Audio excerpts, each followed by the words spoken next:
अगर आपको भी आजकल पैसों की कुछ जरूरत पड़ रही है और आपको लग रहा है कि पर्सनल लोन ले लें, दोस्त से मांग लें, तो वेल माय फ्रेंड्स, आपके पास एक और अच्छा तरीका है जिसके बारे में शायद आपको पता ही ना हो।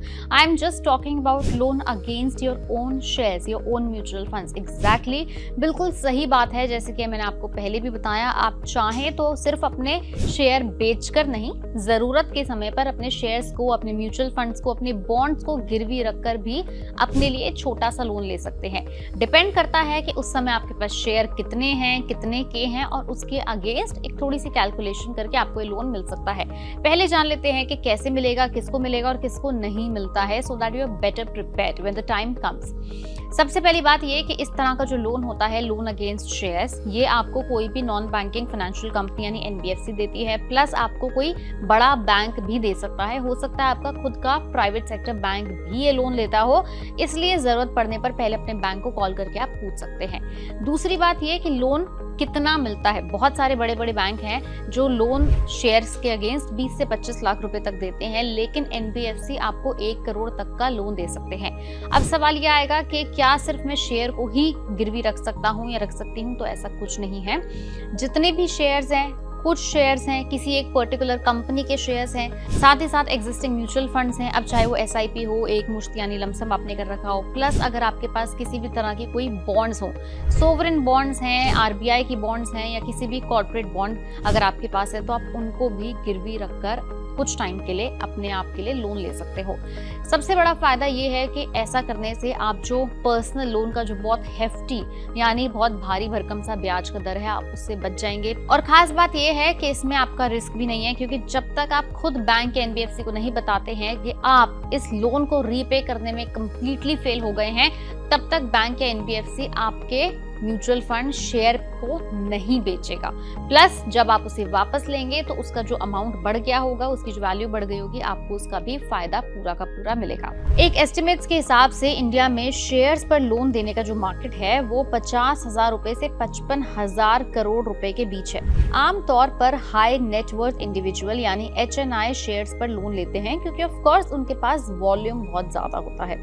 वो स्टॉक्स और डेरिवेटिव्स में इन्वेस्ट करते हैं, जिसके लिए वो लोन के पैसे का इस्तेमाल करते हैं।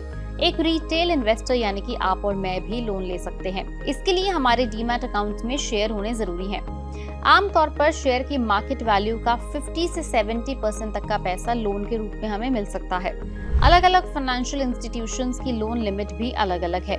एसबीआई के मिनिमम 50,000 रुपए से लेके 20 लाख रुपए मैक्सिमम तक का लोन लिया जा सकता है। यहाँ पे ध्यान ये रखना है कि अगर आप आईपीओ में निवेश के मकसद से शेयर के बदले लोन के लिए अप्लाई कर रहे हैं, तो आपको 10 लाख रुपए से ज्यादा का लोन नहीं मिल सकता। Mirae asset financial services NSDL demat खातों वाले इन्वेस्टर अपने इक्विटी इन्वेस्टमेंट को ऑनलाइन गिरवी रखकर 10,000 रुपए से लेके 1 करोड़ तक का लोन ले सकते हैं। आरबीआई की गाइडलाइंस के मुताबिक एनबीएफसी सिर्फ NSE यानी नेशनल स्टॉक एक्सचेंज के ग्रुप 1 शेयर्स के बदले में ही लोन दे सकते हैं।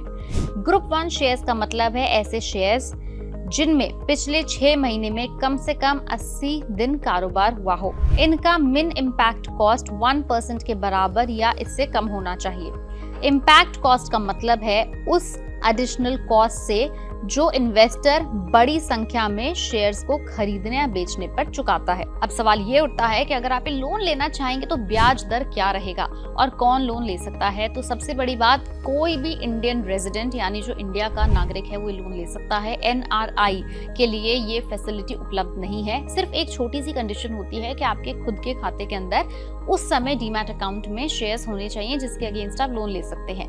कितना समय लगेगा, तो ये लोन ज्यादातर, वैसे तो हर बैंक का और हर एनबीएफसी का रूल अलग है, लेकिन ज्यादातर ये जो लोन है अगेंस्ट शेयर्स आपको 24 से 30 या मैक्सिमम 36 महीने की ड्यूरेशन के लिए मिलता है। लेकिन अगर कोई बैंक या एनबीएफसी आपको ज्यादा टर्म के लिए भी दे रहा है तो वो गलत नहीं है। दूसरी बात, फायदा ये है कि इसका ब्याज दर as compare to personal loan, इसका ब्याज दर थोड़ा कम होता है। 9% से लेके 12-13% तक इसमें आपको लोन मिल सकता है, जो कि as compare to personal loan काफी कम है। तो ये है पूरी कहानी लोन अगेंस्ट शेयर। कैसे लें, कहां से लें, कब लें और कितने समय के लें। अगर आपको फिर भी कोई डाउट हो, आपका कोई सवाल हो, तो हमें नीचे कमेंट सेक्शन पे लिख के जरूर बताएं।